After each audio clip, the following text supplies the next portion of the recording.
How to finish everything you start. Welcome to Speed Reads. Overcome procrastination, prioritize effectively, and finish what truly matters. It's easy to start something, a new project, a fitness plan, or even a book, but finishing it? That's the hard part. Countless people begin with enthusiasm, only to find themselves stuck midway, surrounded by half-finished goals. Why does this happen so often? Sometimes it's about distractions, sometimes it's fear of failure, and sometimes it's simply taking on too much at once. Finishing isn't just a matter of effort, it's about focus, smart decisions, and knowing when to quit or persevere. Before we continue, be sure to subscribe to our channel Speed Reads. Your support is greatly appreciated. In this summary, you'll learn how to finish what you start by understanding why tasks often go unfinished, how to manage priorities, avoid overcommitment, and make thoughtful choices about what deserves your time. Whether you're someone who struggles with procrastination or gets overwhelmed by too many responsibilities, these strategies will help you complete more and leave less undone. Why you keep getting stuck before finishing. Have you ever started a project only to find it lingering unfinished for weeks or even months? You're not alone. Many people face this issue, so much so that it's been labeled a failure to finish epidemic. The constant accumulation of incomplete tasks is frustrating and can harm both your personal and professional life. One major cause of this problem is distractionitis, where endless interruptions, whether from emails, social media, or other obligations, prevent sustained progress on any single task. At work, this can damage your reputation and even risk your job, while in personal life, unfinished goals can create lingering dissatisfaction, like moving into a new home but never unpacking the boxes. In a survey of over 200 people that the author conducted, common unfinished tasks included writing a book, completing a degree, or even getting married. Interestingly, 39% found it easier to start a project than to finish one, and only 19% said the opposite. This tendency to initiate rather than follow through reflects a broader struggle with completion. To better understand your own finishing patterns, take a moment to reflect on your habits and behaviors. Are you frequently overcommitted, distracted, or stuck in a cycle of perfectionism? List 10 ongoing tasks or projects, then ask yourself why they remain unfinished. Consider whether you often say yes when you wish you had said no, procrastinate despite knowing what needs to be done, or lose focus due to constant interruptions. This kind of self-assessment helps you identify specific obstacles that may be holding you back. By recognizing patterns like these, you'll gain clarity on what's preventing you from finishing and be in a better position to improve your follow-through. Finishing what you start builds confidence, reduces stress, and helps you move forward with clarity. By identifying why tasks remain incomplete, you'll be better equipped to see them through and experience the satisfaction of completion. Psychological blocks that hold you back. What causes some tasks to drag on endlessly while others get completed without a second thought? It's not always about motivation. Sometimes it's the subtle beliefs and habits we carry that stop us from finishing. There are some common behaviors that can sneak up on you, leaving a trail of half-finished projects and missed opportunities. Fear of failure is a common blocker. You might avoid finishing a project because it's easier to deal with the idea of unfinished work than risk it being criticized. Ironically, not finishing guarantees failure. To combat this, visualize both the worst and best outcomes. Imagine how you'd handle disappointment and remind yourself that even successful people face setbacks. On the flip side, fear of success, worrying about outshining others or managing higher expectations, can lead to similar delays. Recognize these fears and push forward anyway. Perfectionism can be another trap. If you find yourself endlessly tweaking a task, ask whether those extra changes really add value. Aiming for good enough rather than perfect is often the more practical choice. Remember, finishing something allows you to improve over time, while waiting for perfection keeps you stuck. Procrastination often points to underlying issues like resentment or uncertainty. If you're stuck, try listing what's causing the delay and think about how to address it. Poor planning also plays a role when tasks take longer than expected. A good rule is to add 25% more time to your initial estimate to create a realistic deadline. By recognizing these habits and adopting practical strategies, you'll be more likely to complete what you start and feel accomplished instead of overwhelmed. The problem with taking on too many tasks at once, ever felt like you have way too much on your plate and can't seem to finish anything? You're not alone. In a survey of over 200 people, more than 30% admitted that having too much to do was the main reason they left tasks unfinished. Trying to juggle numerous responsibilities without a clear strategy often leads to overwhelm, incomplete projects, and stress. The problem begins when you attempt to tackle everything at once. You might start with a to-do list of 10, 20, or even more tasks, only to find yourself paralyzed by the sheer number of things to do. Without prioritization, it's nearly impossible to make meaningful progress. The solution: streamline your focus by identifying what truly needs your attention right now. Concentrating on one task at a time, or at least minimizing multitasking, boosts your chances of finishing more effectively. Overcommitment is another major issue. Often, people find it hard to say no, leading to unrealistic workloads. Learning to politely turn down requests without damaging relationships is a vital skill that helps reduce unnecessary responsibilities. Additionally, being busy isn't inherently bad. What matters is whether your busyness is productive or chaotic. Maintaining a balanced workload and pacing yourself is far more effective than trying to work non-stop. Here's a quick exercise. First, make a list of everything you have to do. Next, circle the 3 most urgent tasks. Then identify 3 tasks you genuinely want to do. Use this list to prioritize and focus your energy on what matters most. By managing your workload strategically, saying no when necessary, and focusing on one task at a time, you'll reduce stress and increase your likelihood of completing what you start. Use deadlines to boost productivity and motivation. Deadlines often get a bad reputation. Many people see them as stressful constraints.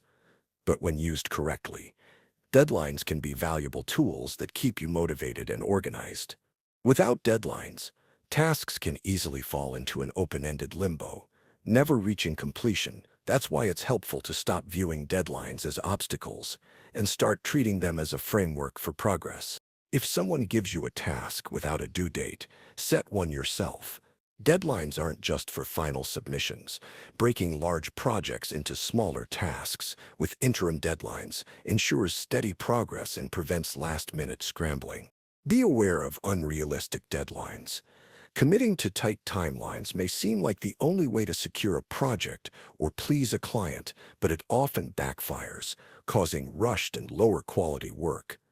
On the flip side, deadlines set too far in the future can result in procrastination. The key is finding a realistic balance that keeps you focused without overwhelming you. Here's a helpful exercise. Think of 3 unfinished projects. Do they have deadlines? If not, assign one now. Then break each project into smaller parts, creating interim deadlines for each. Make sure the timeline feels achievable, challenging, but not stressful. This approach helps you stay motivated and track progress without the pressure of a single looming due date. When used effectively, deadlines can be a positive force. They help you prioritize, stay on track, and finish tasks with confidence. Shifting your mindset toward viewing deadlines as helpful, not stressful, can make all the difference in improving your productivity. A practical method to finish what you start. Many tasks start with enthusiasm, but end up abandoned when focus fades or distractions creep in. That's where the finish approach comes in, a practical framework designed to help you overcome distractions, procrastination, and lack of focus, and finally complete those lingering tasks. Each letter in the acronym represents a step towards steady progress and successful task completion. Start by focusing on one priority task at a time. Trying to tackle too many things at once leads to scattered efforts and unfinished work. Choose what's most important and commit to it. Next, ignore interruptions and distractions. While unavoidable interruptions happen, you can control how you react to them. Once you've handled a disruption, return to your task without delay. Reduce self-imposed distractions by setting clear boundaries. Do you really need to check your phone every 5 minutes? The now step reminds you to stop putting things off. If procrastination is your default, commit to working on the task immediately, no excuses. Then initiate action and innovate ways to keep yourself going. Use tools like timers to stay focused and reward yourself after each productive session. Persistence is key, which is why you must stay the course. There will be moments when finishing feels tough, but sticking with it is what leads to results. Finally, hail finishing by celebrating your success. Whether it's small or big, completing a task is worth acknowledging. To apply FINISH, pick an unfinished task, follow each step, and track your progress. With practice, this method will help turn starting into finishing and make it a habit you can stick to. Master goal setting and prioritization for productivity. Effective goal setting isn't just another overhyped productivity hack. It's a fundamental tool for getting things done in a world full of distractions. Without clear priorities, it's easy to find yourself overwhelmed, tackling too many tasks, and making little progress on any of them. The solution: thoughtful goal setting combined with smart prioritization techniques. Start by defining your goals with precision. Borrowing from the SMART framework, ensure your goals are specific, measurable, assignable, realistic, and time-related. For example, instead of saying, "I want to improve my productivity," define a goal like, "I will complete the market analysis report by Friday at 5 p.m. and have it reviewed by my colleague." This approach eliminates ambiguity and provides a clear target to aim for. Once your goals are set, prioritization is key. Not every task carries the same weight or urgency. A useful tool for sorting tasks is the time management matrix. It divides tasks into 4 categories: those that are both urgent and important, which you should tackle right away; important but not urgent, which you can schedule for later; urgent but less important tasks, which are best delegated; and tasks that are neither urgent nor important, which you can minimize or skip altogether. Another helpful concept is Pareto's 80-20 rule. Focus your efforts on the 20% of tasks that yield 80% of your results. To stay on track, try applying the action method. Assess your tasks, control distractions, target specific priorities, innovate by seeking new solutions, organize your work environment, and tackle tasks now rather than later. Ultimately, goal setting and prioritization aren't about rigid control, but about focusing your time and energy where it matters most. By using these methods, you'll be more likely to finish what you start and move closer to achieving what's truly important to you. Say no effectively to focus on what matters. Saying yes to every request might seem like the right thing to do, especially if you've been taught that helping others builds goodwill or boosts your reputation. But constantly agreeing to more than you can handle often leads to overwhelm, unfinished tasks, and frustration. The ability to say no politely without burning bridges is a skill worth developing if you want to protect your time and focus on what truly matters. One reason people hesitate to say no is fear of rejection. Others worry that turning down a request might offend or damage relationships, but agreeing to everything isn't sustainable. Instead, aim to say no in a way that acknowledges the other person's request, while making it clear you need to prioritize your existing commitments. For instance, saying, "I'd love to help, but I need to finish a few projects first. Can we revisit this later?" lets you decline without shutting the door entirely. If declining on the spot feels difficult, buy yourself time. Respond with, "Let me think about it, and I'll get back to you." This gives you space to assess your workload and decide whether accepting makes sense. Consulting a trusted colleague or friend can also help if you're unsure. To avoid overcommitment, rehearse some go-to responses, such as offering alternatives or suggesting someone else who might help. Practicing respectful refusal will boost your confidence when requests come up. The ability to say no gracefully allows you to protect your time and energy for the tasks that matter most.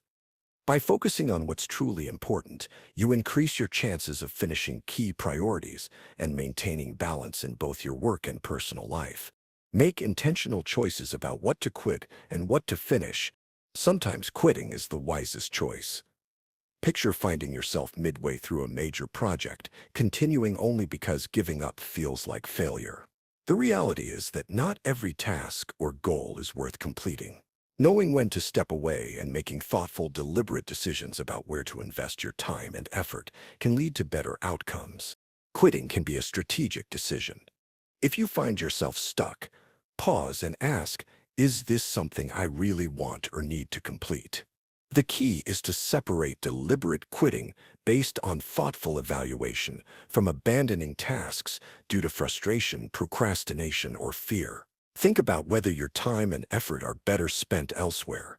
Research supports the idea that thoughtfully choosing what to finish can be more effective than pushing through everything. The Hemingway effect, named after author Ernest Hemingway, who advised stopping writing while still knowing what happens next, suggests that when people leave tasks unfinished but close to completion, their motivation to return and finish them increases. In a study that interrupted participants before they could fully complete a task, those who were closer to the end reported a stronger desire to finish it later. This finding implies that if you're struggling to complete a project, pushing yourself to make tangible progress so that it feels almost done can reignite your motivation and drive.